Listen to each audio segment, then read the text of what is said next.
The views expressed on this podcast are those of the participants, not of Reuters News. So essentially, what does this mean for the U.S. trade partners who are trying to negotiate? I think you can get a lot from the Trump administration while offering very, very, very little, because Trump has backed himself into a corner and is essentially negotiating against himself. And he just wants to get out of that corner and will take anything, literally anything, as a win, including the promise of future talks. Trade wars are now giving way to trade deals. Over the past week, the United Kingdom has inked a deal with India as well as the US. And on Monday, the day of this podcast's recording, the US and China agreed to remove triple-digit tariffs on each other for a period of 90 days, which investors are hoping will deliver a more permanent trade agreement between the two world's largest economies. What these deals mean and how they're likely to impact the global economy is the focus of this week's Viewsroom. Welcome back to the Viewsroom, the weekly podcast that invites you, the listener, into a lively debate with Breakingviews columnists. And I'm your host, Amy Donlan. And I'm Jonathan Guilford.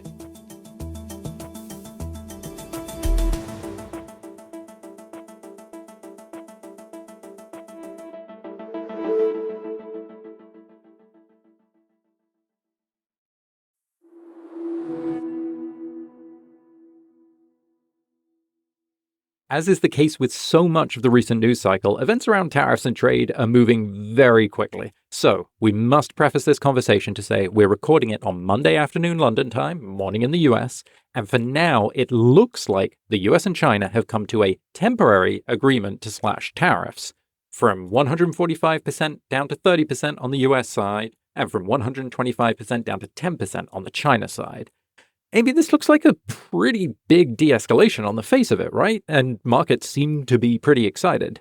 Oh, it does. And really like an about turn, it seems, on China's side particularly, because, we were hearing from them that they were really wanting to make clear that they were not in talks with the US. They talked about that quite a bit. And then, to see this kind of deal emerge, which is, as we said, it's sort of a temporary pause. It's a deal. Is at least a good sign, I would say, yes, for the markets, that things are not as difficult or as strained as they thought they were between the US and China, and that maybe a deal could be struck between the two. To your point, though, it almost makes the whole thing more baffling from both sides, right? Because we get this kind of, let's say, bilateral climb down. To a certain extent, I mean, to be clear, US tariffs on China are still higher than vice versa. But still really unclear progress on literally anything on the ostensible policy agenda the tariffs were supposed to solve. So now we've moved from talking about the underlying issues to just the level of the tariffs themselves. It's all a little bit head-spinning, but fortunately, we have two experts who have been following the tariff drama long before US President Donald Trump announced his Liberation Day tariff barrage on April 2nd. We have Gabriel Rubin from our Washington, D.C. office, and Neil Umbach, who is based in London and is an associate editor at Breakingviews. Gabe, Neil, you are very welcome to the Viewsroom. Good to be here. Neil, before we get into the really meaty story that is just breaking today on China and the US, can we talk a little bit about the UK and the events that unfolded last week? Because it feels like that's a nice setup here, maybe a kind of indication of what, let's say, countries not on the China track are going to be doing with the US. So what did the US-UK deal involve? Obviously, the UK was also cutting a separate deal with India. How does this sort of indicate where other countries are heading in their trade negotiations? Sure. Well, I guess there were two deals, right? So as you say, the India deal and the US deal, both extremely different. The India deal is interesting because the UK has been trying to do a deal with India ever since Brexit, essentially in 2016. And the hope was that the UK would leave the EU and be able to strike all these wonderful deals and become a free trading nation. And that process has actually been very difficult, partly because of the UK's reluctance to engage on things like lowering visa restrictions on for Indians. And essentially the trade deals have gone nowhere. What happened was that the UK and India have managed to do a deal very, very quickly. They've started negotiations in February. And I think that is to some degree an indication of essentially countries' desire to move on and to strike deals, given all of the uncertainty around the US. And to a lesser degree, it sort of also illustrates the UK's ability that it does have the right to do trade deals outside of the UK and can move quickly. That's sort of the positive spin. The sort of less positive spin is that really this is a very sort of thin trade deal. While it is legally a trade deal, the economic impact on the UK is likely to be very, very modest indeed. Something like 0.1% of GDP increase by 2040. And the tariff reductions that are in place are staggered over a period of time and quite low. So the deal does essentially show that that the UK can do deals, but ultimately, and that countries want to move quickly to deal with the uncertainty created by Trump. But ultimately, there is a limit to what they can really achieve and agree, partly given the uncertain backdrop and partly just due to existing political constraints. So that's the UK-India deal. Then at the same time, we also have a UK-US deal, which is totally different because it's not really a deal and is very thin and may not stand the test of time. I was curious, Gabe, just to draw you in here, because as you said, as Neil's just talking about, that it's a very thin deal, not a huge amount of, meat to really get at, even though there is some beef in there that we can talk about. But Gabe, I just want to know, if you were many of the countries that the US put tariffs on, they put tariffs on pretty much everybody. What window does the UK deal open up to you in terms of how your country might fare? Does it provide a template in any way as to how other countries might be able to negotiate with the US and what they might be able to achieve? Well, prior to the China deal that was announced this morning, I would have thought that a simple purchase agreement, some sort of modest trade deal that, normally under normal circumstances in a non-Trump era would have been announced by some, visiting dignitary or, something of a much more minor variety. But then today's China deal, there wasn't even that sort of concession. So really, for all the aplomb that Trump gets from some of his supporters for deal making, these are two very, very for lack of a better word, pathetic deals on the part of the US president who fancies himself a deal maker. He got nothing in return from China. Literally nothing except a mechanism for continuing to talk and, lowered tariffs, as we mentioned, by 115%. He got something from the UK. At least there were some sort of purchase agreements, $10 billion of Boeing planes. Of course, some purchase agreements in the other direction also for UK cars, which will especially benefit companies like Jaguar Land Rover. So essentially, what does this mean for the US trade partners who are trying to negotiate? I think you can get a lot from the Trump administration while offering very, very, very little, because Trump has backed himself into a corner and is essentially negotiating against himself. And he just wants to get out of that corner and will take anything, literally anything, as a win, including the promise of future talks. Right. I think we should try to pause for a second here and think about what hasn't changed, though, right? As a result of these deals, we still have that 10% tariff baseline. It seems, I think, stickier than a lot of people were presuming, right? Because if you're the UK and you don't suffer from this kind of perceived trade deficit issue with the US, you are in the black as far as they're concerned. They're accounting of the unfairness of trade relationships. Even then, you can't get rid of the 10% baseline, right? Yeah. So if we think about what's going on here, I don't know, there's a lot of noise around pauses and interim deals and so on, but it feels like we're just heading to a world where the US is just going to have tariffs that once upon a time were unthinkable across all of its trade partners, right? Or is that too gloomy an outlook? No, I think that largely sums it up. And frankly, right now, markets are just begging for some certainty. I think they will eventually realize that a 10% tariff across the board is very bad. But in this situation, it looks like an improvement from the current, either from the so-called reciprocal tariffs that were announced on Liberation Day, which, made absolutely no sense and would have tanked the global economy had they stayed in place in that form. But, once that sort of uncertainty, once the relief from getting that uncertainty lifted wears off, we're going to realize that trade is much less free than it was prior to Trump retaking office. and the longer term costs of that will start to become evident. And Neil, I kind of just wondered, like from the UK point of view, as a kind of counterpart country here that's negotiating against or with the US, like that's a pretty grim outlook in a way, right? Even if there seems to be some indication from the deal that there are maybe individual industry specific things that you can kind of wheedle out of the relationship. Sure. I think the UK, Trump has played the UK pretty well here. If he'd come out and just said, I'm going to give you a 10% tariff and, take it, then the reaction would have been very bad. But as it is, he sort of threatened, much more. Then the UK, we struck a deal. And as a result, you had, the Prime Minister talking on the phone to Donald Trump and saying what a fantastic deal it was. Whereas if from the outset it was clear it was just going to be a 10% tariff increase, that wouldn't have been the case. I guess it'll probably be much harder for the EU to strike that same kind of deal.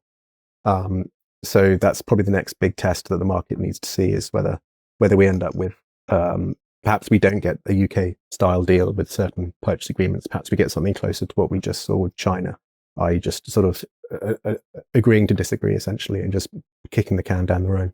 And Gabe, you mentioned certainty. And I think that one of the things that was really kind of striking about the deal today between the US and China is this sort of 90-day pause, right? As in, you bring down the tariffs dramatically. I guess in theory that allows Chinese companies to just like plow as much stuff into the US as they possibly can over 90 days. People can stockpile, this sort of delays everything for quite a while. But again, if you're a company, if you're a CEO or anybody trying to make long-term decisions, surely this is like the antithesis of what you really want. This is the last thing you want, is to have this delay that sort of almost delays your decision-making capabilities. Because if you think that there's going to be huge tariffs between the two countries, you can almost make decisions based upon that. Yeah, I think that companies are probably now thinking that, the US sees extremely high tariffs on China and decoupling on China. And, Treasury Secretary Scott Bessent even said this up front. Decoupling is not what they are looking for. They have sort of pulled back from the notion that this trade war is leading to a complete separation of the US and China as separate economic spheres. Whether you believe that is a separate question, but, their rhetoric has changed. They're not looking for a decoupling. There was lots of positive talk about how, we weren't as far apart as we thought. The talks went a lot more smoothly than we previously thought. That was the sort of readout of Jameson Greer, who is the U.S. trade representative, and is quite a hardliner on trade.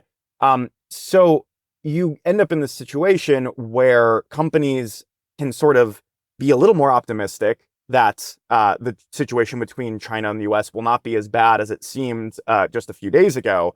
But at the same time, as you said, Amy, this is a 90-day reprieve. We don't know what those tariff rates are going to look like afterwards. And for these 90 days, companies, especially large importers, especially retailers, for example, or tech companies that import a lot of inputs for software for consumer electronics from China, they're going to be in a position where they don't know how much to bring forward, ahead of these tariffs, what they can leave for after the 90 days. So they're just in a situation where the uncertainty has not fully lifted, even if they're a little more optimistic about the future. And is Neil, and even the UK deal, right? The how legally robust is it? Is another question. If you're a country, can you really plan around what essentially is just a handshake between Donald Trump and the UK trade representatives?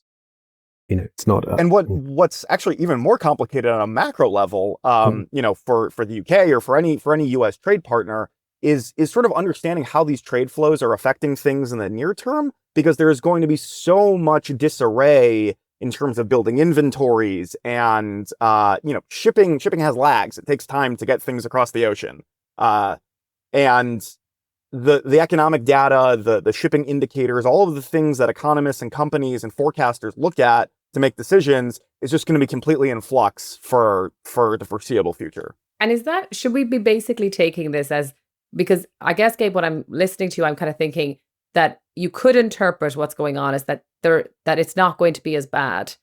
But at the same time, what you have then is extend and pretend, right? Extend, keep going with the delays and pretend like you're not doing tariffs, which are ultimately causing much harm to companies. Do you get the impression that is what we're going to see now for the next while until either Trump gets braver and kind of commits to it or the markets get more comfortable with it. Yeah, I mean, I think you're seeing a situation where Trump is seeing his leverage evaporate because he's not using it very well. So, to the extent that he can continue using these triple digit tariff threats going forward, you'd have to figure that the markets will not believe him, which means that if he does go forward, the crash will be much harder. Or the risk is that, that companies do believe him, that, there's a possibility of extremely high tariffs coming in just 3 months. And as a result, economic activity collapses even with this reprieve. So that's why certainty is really important. That's why sort of a cogent, coherent, helpful, growth-oriented trade policy is like an important thing for a economy to focus on. And that is not what the Trump administration is doing right now. Right. That's what I'm kind of wondering, because we've mentioned, Bessem, walking back the idea of we want a complete decoupling with China. We have, various kind of commentary back and forth about the size of revenue that will be raised by the tariffs and whether that is maybe one of the kind of primary goals here. Is this is potentially a foolish question, but is there any kind of grand theory of what Trump is trying to achieve here that we can discern? Because, we've had years of academics and politicians arguing that a titanic rebalancing of global trade is needed to solve the twin problems of a massive Chinese trade surplus and a massive US trade deficit. And these are kind of like the two defining features driving the world economy. If where we end up is we just get this kind of extend and pretend on tariffs as they are right now, and this ends up being the baseline, what can we kind of pull from that in terms of what the administration is actually trying to go for?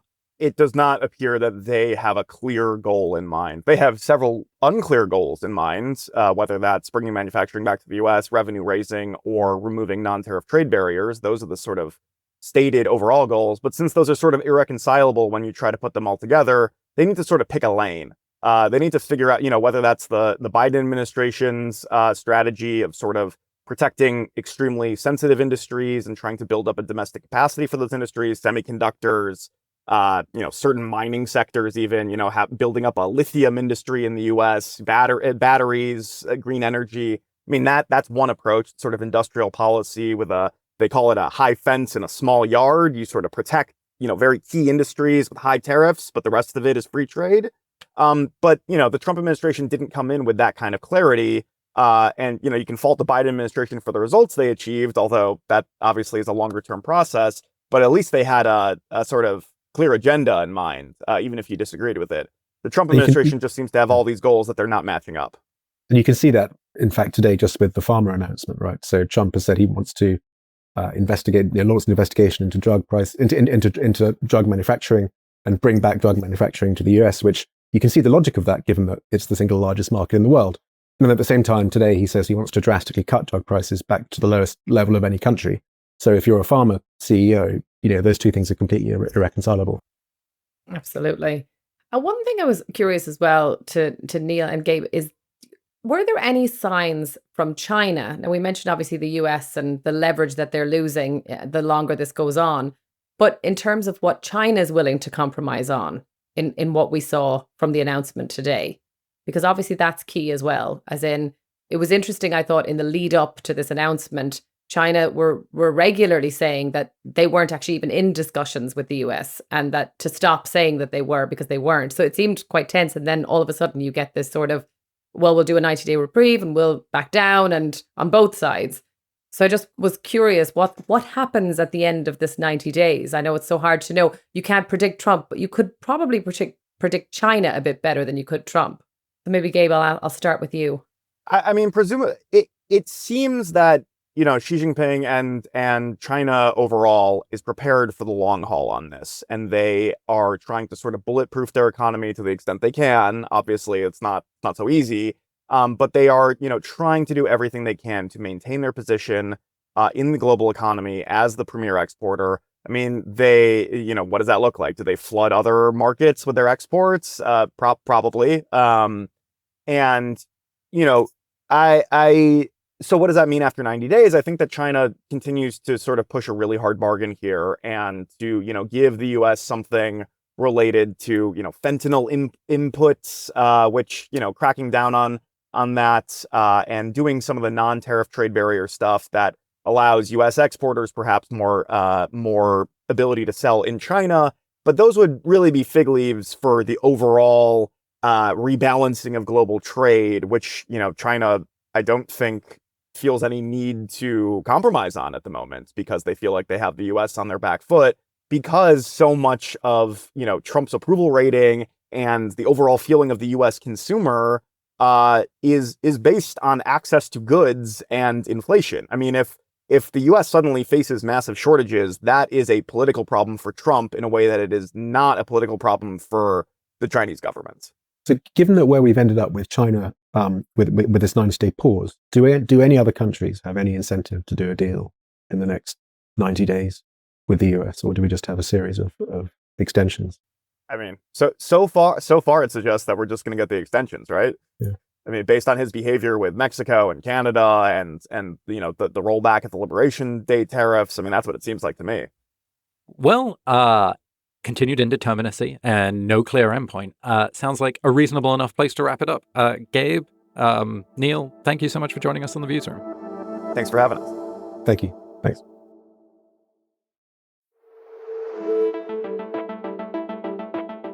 Thanks for tuning in. This podcast was produced by Oliver Tashlich in London.